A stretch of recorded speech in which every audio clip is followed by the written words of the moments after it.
Assalamualaikum warahmatullahi wabarakatuh. Selamat siang Bapak Ibu, nilai dalam sertifikasi dosen gelombang 1 2025. Perkenalkan, nama saya Bivit Anggoro Prasetyo Nugroho, SPD MPD, dosen pendidikan Bahasa Indonesia, Fakultas Ilmu Budaya, Universitas Jenderal Sudirman. Video ini dibuat untuk melengkapi persyaratan pernyataan data diri dosen pada sertifikasi gelombang 1 2025, yaitu unjuk kerja Tridharma Perguruan Tinggi PDD UKT PT dalam bidang pengajaran. Pada kesempatan kali ini, saya akan menyampaikan materi dari salah satu mata kuliah wajib pendidikan bahasa Indonesia, yakni menyimak berbobot 2 SKS dengan metode DIA, yaitu Delivery, Interaction, dan Assessment. Deskripsi mata kuliah. Dalam perkuliahan ini akan dibahas tentang hubungan keterampilan berbahasa, konsep menyimak, melalui tahapan, proses, tujuan, manfaat, jenis menyimak, dan juga faktor-faktor serta kendala dalam proses menyimak dan juga mempraktikannya. Dengan tujuan dalam mata kuliah ini, yaitu mahasiswa mampu menerapkan keterampilan menyimak sesuai dengan teoretisnya. Saya menggunakan bahan ajar dari hasil atas penelitian, pengabdian, dan kegiatan lain yang saya lakukan sebagai stimulus atau rangsangan mahasiswa yang bisa direlevansikan dengan kehidupan sehari-hari. Sedangkan untuk CPMK, di sini ada beberapa CPMK, yaitu yang pertama, mampu menjelaskan konsep hubungan dalam keterampilan berbahasa dan memahami hakikat keterampilan menyimak. Yang kedua, mampu memahami jenis menyimak, baik secara intensif maupun ekstensif, serta tahapan menyimak. Yang ketiga, mampu memahami konsep metode dan strategi dalam keterampilan menyimak. Yang keempat, mampu memahami konsep perhatian dan mengimplementasikan pada proses menyimak. Yang kelima, mampu mengidentifikasi daya simak dan kendala dalam menyimak. Dan yang keenam, yaitu mampu menerapkan teori menyimak dalam praktiknya secara efektif. Berikut ada pokok bahasan dalam mata kuliah menyimak, yaitu yang pertama akan disampaikan terkait dengan hakikat keterampilan berbahasa. Yang kedua, terkait dengan konsep keterampilan menyimak.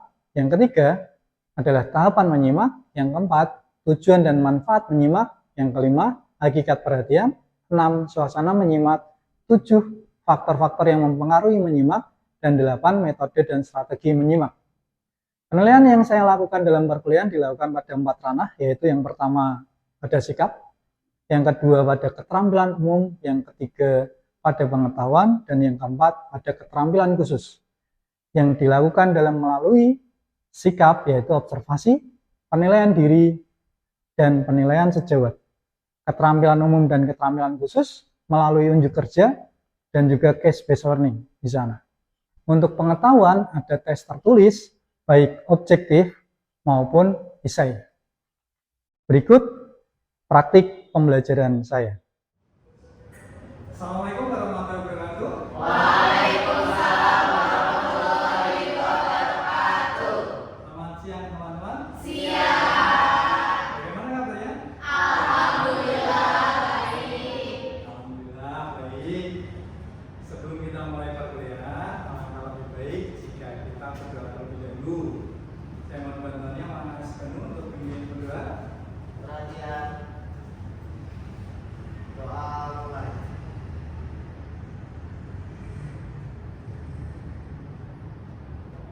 Selesai. Baik, terima kasih Mas Benu. Sebelum kita mulai perkuliahan, saya izin pantun dulu. Ada pantun.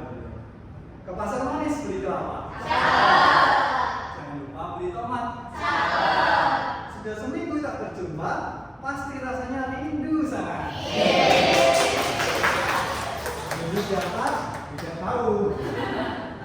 Kita mulai perkuliahan, tapi coba teman-teman presentasi terlebih dahulu. Akses terakhirnya. Saya akan berikan kodenya. Silakan akses terakhirnya. Ini kodenya. Sambil mengisi, coba ditengok, dilihat kanan kiri adakah teman yang tidak hadir? Ada? Ada Pak. Ada Mbak Lisa? Ada apa? Informasi. Delina izin Fadil lagi ikut lomba debat. Oh, betul. Iya Pak. Tolong diingatkan nanti untuk surat dispennya diunggah di Telegram saja. Baik Pak. Baik, terima kasih Mbak Tisa. Pak. Oke, kita sudah mulai belajar tentang bahasa Indonesia. Teman-teman dari SMA di awal mungkin kebingungan, kok ada ya teori-teori yang belum pernah saya pelajari di SMA. Sehingga di sini kita belajar nih teori tentang salah satu keterampilan berbahasa, yaitu keterampilan apa? Kita mata kuliah di sini terkait dengan keterampilan menyimak. Sebelum kita mulai di sini, saya akan mengulas terlebih dahulu pertemuan yang sebelumnya. Oke, pertemuan yang sebelumnya itu terkait dengan hubungan antara keterampilan berbahasa satu dengan keterampilan berbahasa yang lain. Masih ingat? Tentunya ada berapa keterampilan berbahasa? Siapa? Kelihatannya silakan. 4. Apa saja Mbak? Menyimak, berbicara, membaca, dan menulis. Betul. Secara berurutan. Jadi jangan ditukar urutannya. Yaitu yang pertama adalah menyimak, kemudian berbicara, lalu ada membaca dan juga menulis. Coba teman-teman hubungan komunikasi secara tidak langsung itu di keterampilan berbahasa apa? Siapa? Mbak Nurul, silakan. Hubungan keterampilan berbahasa yang tidak langsung itu membaca dan menulis. Membaca dan menulis mengapa? Karena tidak dilakukan, karena hubungan komunikasinya bisa dilakukan secara tidak langsung. Betul, tepat. Karena antara membaca dan menulis apakah harus secara langsung bertemu? Tidak. Jadi kalau Anda membeli buku untuk membacanya tidak harus bertemu dengan menulis. Kalau yang secara langsung siapa? Mas Nabil. Yang secara langsung itu menyimak dan berbicara. Good. Mengapa? Karena sebuah hubungan komunikasi secara langsung membutuhkan lawan bicara. Tepat. Jadi terikat dengan waktu dan ruang. Walaupun secara daring teman-teman Zoom itu juga bisa. Karena menyimak di sana ada pembicaranya juga. Oke. Ini yang teman-teman pelajari sebelumnya, keterampilan berbahasa Indonesia. Ada 4 nih. Ada face to face communication, di sana secara reciprocal itu adalah menyimak dan berbicara. Kemudian di sini adalah membaca dan menulis adalah non face to face communication. Jadi tidak secara langsung. Oke. Dan 4 keterampilan berbahasa ini tidak bisa dipisahkan. Saat teman-teman menyimak bisa sambil menulis, saat teman-teman membaca bisa sambil menulis, dan yang lain. Oke. Sebelumnya juga mempelajari tentang hakikat menyimak. Oke. Ada di sana 3 perbedaan, yaitu pintar, 2 tepat, yang ketiga baru ya. Tapi saya ingin tahu contohnya. Contoh dari mendengar. Siapa yang bisa memberikan contoh dari kehidupan sehari-hari? Silakan. Mendengar itu contohnya kita sedang melakukan pembelajaran di dalam kelas, terus ada suara, terdengar suara di luar kelas itu suara laju kendaraan. Sip. Tepat, Mbak Erita. Terima kasih. Jadi mendengar di sana, apakah ada unsur kesengajaan, Mbak Erita? Enggak Pak. Tidak ada. Kita masuk yang mendengarkan. Coba kita bandingkan. Siapa yang bisa memberikan contoh dalam kehidupan sehari-hari? Saya banggakan. Mas Tegar. Mendengar musik sambil belajar. Mendengarkan musik sambil belajar. Berarti adakah unsur kesengajaan? Sengaja untuk meneruskan sambil belajar. Oke, tepat. Karena dalam mendengarkan dan mendengar di sana adalah perbedaannya adalah unsur kesengajaan yang pertama, yang kedua adalah fokusnya. Jadi di sana saat mendengar tidak ada fokus karena tidak sengaja. Yang mendengarkan ada fokus walaupun tidak mendalam. Dan terakhir di sini menyimak. Siapa yang bisa memberikan contoh? Silakan. Menyimak pembelajaran di kelas. Menyimak pembelajaran di kelas, betul. Apakah teman-teman menyimak? apakah mendengar atau mendengarkan? Kalau ngakunya menyimak, nanti ada buktinya. Kita di sini dalam pertemuan kali ini kita akan belajar nanti tentang, sebelumnya saya sampaikan capaiannya dulu. Tujuannya apa sih teman-teman di pertemuan kedua ini? Yaitu capaian pembelajaran materi atau CPNK-nya adalah teman-teman nanti mampu memahami tahapan menyimak dan mengidentifikasi tujuan menyimak. Oleh sebab itu, di sini teman-teman nanti akan tahu tahapan menyimak itu yang seperti apa. Tujuannya, saya mandi itu buat apa? Saya makan buat apa? Mengapa saya harus mandi? Mengapa saya harus makan? Itu pertanyaan-pertanyaan yang teman-teman harus kembangkan terus ke diri sendiri agar tidak berhenti belajar. Bagaimana kita menyimak? Mengapa kita menyimak? Sehingga teman-teman tahu tuh. Oke, kita coba mulai di tahapan menyimak. Apakah selama ini teman-teman betul-betul menyimak atau menjadi pendengar saja? Atau hanya mendengarkan? Kadang guru, kalau teman-teman besok jadi guru gitu ya, jika calon mendidik, instruksinya yang tepat. Anak-anak, dengarkan ibu. Ya, mereka tidak sengaja dengan ibu bersuara, tidak sengaja didengarkan gitu. Anak-anak, dengarkan ibu sambil mainan, boleh dong. Boleh tidak? Boleh. Tapi kalau anak-anak simak ibu, maka tidak boleh melakukan kegiatan yang lain. Tepat. Kita akan belajar di tahapan menyimak. Di sini saya kutip dari Logan. Salah satu pakar di sana, teman-teman coba cermati. Apakah selama ini betul-betul teman-teman menyimak atau mendengar atau mendengarkan? Yang pertama, tahapan yang pertama dari Logan, kalau menyimak yang pertama kali itu apa? Dulu. Mendengarkan, Pak. Mengapa mendengarkan? Seperti tadi kita perlu mendengarkan terlebih dahulu. Oke, tepat. Saya lengkapi bahwa di sana tadi bedanya mendengar dan mendengarkan. Kalau mendengar itu sengaja tidak? Kalau mendengarkan? Maka ada unsur sengaja, harus sengaja. Menyimak itu harus disengaja, tidak boleh tidak sengaja. Kalau diawali dengan tidak sengaja itu tidak bisa. Oke, mendengarkan. Yang berikutnya, memahami. Setelah didengarkan, kemudian dipahami. Pak, yang berikutnya, Menafsirkan, Pak. menafsirkan. Yang seperti apa menafsirkan itu? Jadi kita bisa menafsirkan apa yang sudah kita pahami sebelumnya. Good. Bentar. Setelah menafsirkan, apa yang harus dilakukan? Merespon betul tidak, Pak? Merespons. Kalau merespons itu nanti di akhir. Ini masih ada hubungan lagi nih. Di sini kira-kira apa ya setelah ditafsirkan ya? Apa? Berarti tepat.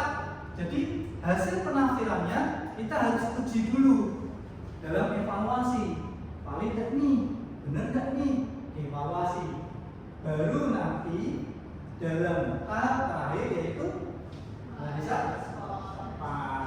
menanggapi atau merespons. Karena Anda dinyatakan sebagai penyimak kalau teman-teman itu mampu memberikan respons. Itu menurut Logan. Jadi kalau teman-teman nanti dalam tahapan menyimak ada yang terlepas nih, salah satunya bisa jadi teman-teman bukan menjadi seorang penyimak. Nah, punya aja menyimak. Saya kuliah Pak, menyimak. Ya apa? Di sini ini tahapannya. Yang kedua kita akan belajar tentang tujuan menyimak. Buat apa sih menyimak? Buat apa sih saya mandi? Buat apa saya makan? Dari tujuan menyimak ada 6 nih. Menurut Dan, saya kutip. Yang pertama kira-kira kalau teman-teman menyimak apa ya tujuannya? Mendapatkan good Mas Tegar. Kok bisa mendapatkan fakta saat Anda menyimak? Karena aku bisa menyimak dengan benar, maka informasi yang terdapat dalam pandangan itu kan kita dapatkan.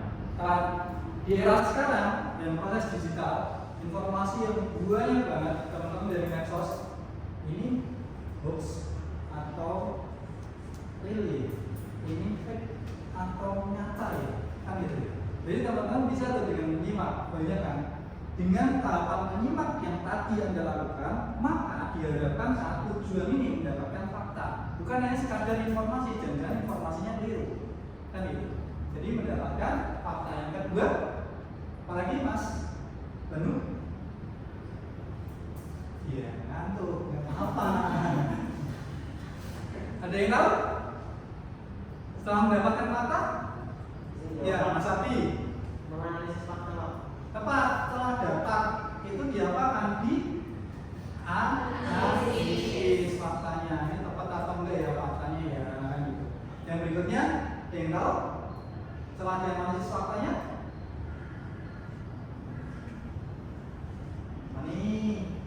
Kira-kira? Ya. Dievaluasi. Apakah tepat? Setelah dianalisis dievaluasi. Dari evaluasi fakta berlanjut tujuan yang lain, menanggapi tadi tahapan. Beda lagi dengan tujuan. Kalau tujuan menyimak, tahapan yang lagi itu gosok gigi. Tujuan yang lagi gosok gigi, bukan dong. Tidak sama. Apa kira-kira? Mas Sambil? Mendapatkan inspirasi saat teman-teman mengevaluasi, apakah mendapatkan pemikiran baru? Iya. Oh, ini yang salah, ini yang benar kan gitu. Ini dapat inspirasi. Setelah dapat inspirasi, teman-teman apalagi tujuannya kira-kira dari menyimak? Yang katanya teman-teman hadir kuliah menyimak. Saat saya di medsos saya menyimak, saat saya seminar saya menyimak. Apalagi setelah mendapatkan inspirasi, menghibur diri. Terinspirasi juga terhibur dirinya. Menyimak teman-teman, kalau menyimak itu bisa nggak terhibur? Menyimak lagu bisa terhibur? Menyimak podcast terhibur ya? Maka di sini tujuan menyimak juga menghibur diri. Yang terakhir, ada yang tahu? Yang berkaitan dengan keterampilan berbahasa yang lainnya? Nambah kosakata, belajar meningkatkan kemampuan berbicara. Good. Bahwa di sini empat keterampilan yang tadi di awal tidak bisa dipisahkan. Maka di sini salah satunya berkaitan dengan berbicara. Saat teman-teman banyak menyimak, maka banyak bahan yang bisa teman-teman sampaikan melalui tuturan. Banyak membaca, teman-teman juga punya bekal untuk bisa menulis. Maka ada yang mengatakan dalam ayat Iqra bismi rabbika alladzi. Nah, di situ bacalah. Sama dengan menyimak. Tuhan itu memberikan Anda anugerah dua telinga untuk lebih banyak menyimak sebelum berbicara. Kita masuk ke case based learning. Oke, teman-teman. Saat teman-teman di sini adakah yang punya pengalaman terkait dengan bepergian, tapi merasakan saat pulang itu lebih cepat? Sering. Karena teman-teman dari FEB di Purwokerto mau healing ke Pantai Menanti. Raden udah biasa loh. Pantai Menanti itu indah, lumayan jauh kan. Tapi teman-teman melalui rute pulang ini sama, terus merasakan saat pulang kalau lebih cepat sampai rumah ya, sampai FIB ya, dibandingkan saat berangkat. Kalau teman-teman pernah seperti itu, nah ini ya, ini bahan dari case-nya teman-teman. Saya sudah sediakan di LGU kolom tanggapan teman-teman. Kalau tadi menyimak itu harus menanggapi kan gitu ya, harus ada tanggapan. Maka di sana kolom tanggapi minimal 1 paragraf. Di sana sudah saya sediakan, silakan dibuka LGU-nya. Sudah saya sediakan di LGU ya.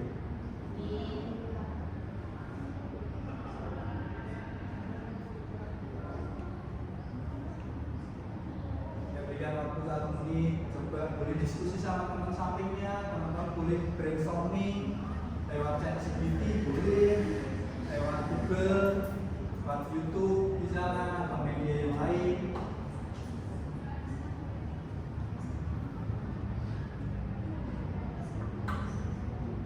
Rata-rata kalau mengalami sendiri itu bisa bercerita, iya kemarin saya juga ngalamin kayak gitu.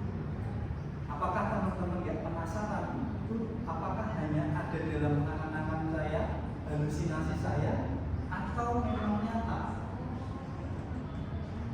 Kalau di sana fenomena itu teman-teman main kata kunci itu saya berikan kata kuncinya ada return trip effect.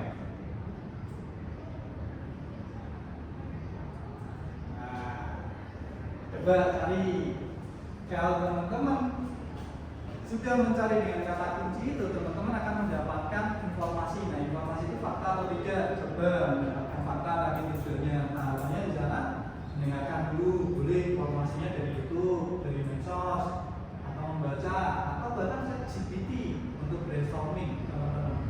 Tapi nanti dievaluasi apa yang disampaikan oleh ChatGPT, tidak dipakai secara langsung. Return trip effect. Oke? Sudah ya? Baik, terima kasih. Kita lanjutkan. Salah satu perwakilan, saya minta apa tanggapan dari salah satu teman-teman terkait dengan return trip effect, yaitu kenapa perjalanan pulang terasa lebih cepat? Siapa yang mau memberikan apa? Silakan berjalan. Dari apa yang saya baca, faktanya perjalanan pulang terasa lebih cepat dari perjalanan pergi hanya ada di dalam otak kita. Karena dalam perjalanan pergi ke tempat baru, biasanya kita belum mengetahui rutenya, dan otak kita cenderung lebih fokus untuk mencerna jalan dan objek sekitar yang kita temui. Ketidakpastian pada perjalanan pergi mungkin membuat otak kita mengingat sebagai perjalanan yang panjang. Sebaliknya, perjalanan pulang akan diingat sebagai perjalanan singkat karena pemilihan. Oke, tepat. Tapi di sini saat teman-teman mendapatkan fakta, itu sudah mendapatkan fakta, kemudian dievaluasi faktanya. Dari mana nih faktanya? Saya tambahkan melengkapi. Kalau dari hasil membaca saya, teman-teman bisa mencari nanti sumber referensi tentang penelitian dari salah satu psikolog asal Belanda. Sudah cukup lama, tahun 2011. Itu sudah diteliti bahwasanya ada di otak itu secara faktual memang kita menangkap visual. Tapi kalau itu hal yang baru, kita cenderung terstimulus untuk memperhatikan. Tapi kalau itu bukan hal baru, kita sudah mulai mengabaikan. Udah biasa kan gitu. Nonton nanti kayak gitu pertama kali excited. Wow, indahnya. Kedua kali udah biasa kan itu. Itu manusia. Jadi secara psikologi memang seperti itu. Itu sudah diteliti oleh Niels tadi. Di sini kita bahas pembahasan di sini.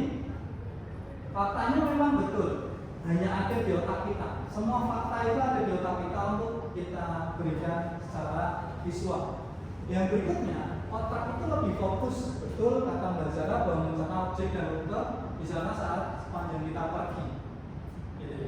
Kita pergi melalui sepanjang jalan itu kita perhatikan. Tapi kalau itu sudah pernah kita lihat, kita mulai tidak terstimulus. Ketika otak kita sedang fokus, persepsi kita terhadap waktu karena perhatian tadi akan jauh lebih lama. Oleh sebab itu tadi ada efek. Efeknya di sana adalah perjalanan pulang lebih cepat. Karena yang pergi itu baru diperhatikan. Jadi saat di sana pergi itu lebih lama. Karena di sini ada kata familiar, sudah familiar. Agar tidak merasa lebih cepat saat pergi atau pulang, maka selalu nikmatilah perjalanan teman-teman kemanapun. Jadi jangan terlalu fokus dengan yang lain. Oke, inilah dari case-nya. Nanti ada beberapa case yang lain di pertemuan berikutnya. Ada yang menyatakan bahwa bahasa Indonesia itu adalah salah satu bahasa yang kosakatanya sedikit. Nah, benar atau enggak? Boleh dicari tahu. Kita akan bahas minggu depan dengan materi-materi yang berbeda. Di sini ada yang mau ditanyakan dulu tentang tujuan dan tahapan? Cukup. Oke, kalau cukup di sini tujuan dan tahapan di sana, teman-teman sudah bisa menerapkan dan tahu arah tujuannya kemana saat menyimak. Oleh sebab itu, di sini nanti kita akan belajar melanjutkan terkait dengan metode dan strategi menyimak. Kalau sudah tahu tahapan dan tujuan, maka kita harus atur nih metodenya, pilih metodenya dan atur strateginya seperti apa agar lebih efektif. Oke, terima kasih. Di sini teman-teman, karena tadi dibuka oleh pantun, saya mau berpantun boleh? Boleh. Buah belewah, buah gaji. Dicampur sirup, enak rasanya. Cukup sekian kuliah kali ini. Sampai bertemu di kuliah berikutnya.